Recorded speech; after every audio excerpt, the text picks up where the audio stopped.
Sometime I go to passages like Deuteronomy 8, verse 2. You shall remember all the way which the Lord your God led you these 40 years in the wilderness, to humble you, to put you to the test, to know what was in your heart, whether you'd keep his word or not.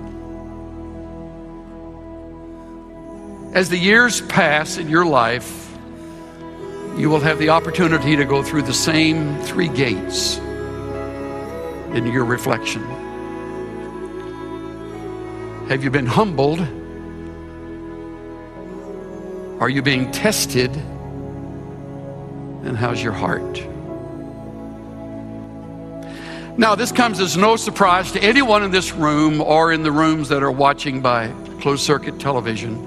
It comes as no surprise to hear that you are in the crosshairs of the adversary's scope. He has one great goal, and that's to bring you down. He knows you better than you know yourself. He knows you better than your partner in life. He knows you better than the parents who reared you. He has made a study of you. He knows you in your weakest moment. And coward that he is, knowing he's a defeated foe, he will take advantage of you, especially in your days of weakness. He has done that in my life. He's still doing that. This was the worst summer of my life.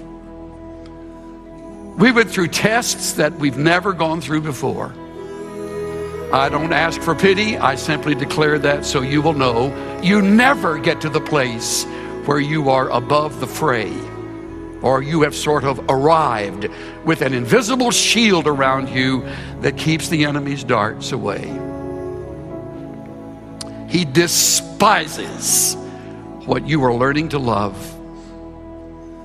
He hates the God you serve and the Christ you preach. And if he could possibly discourage you, even in your training years, there'll be applause all over that hellish place where he and the demons will ultimately go.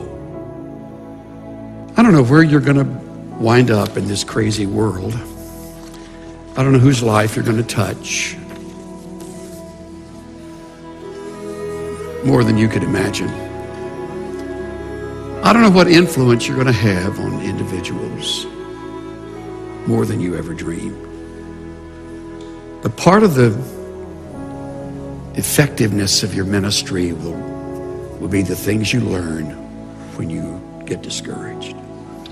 That will give you depth that you would not otherwise have. It'll give you understanding. It'll take away your tendency to criticize. It'll give you a heart.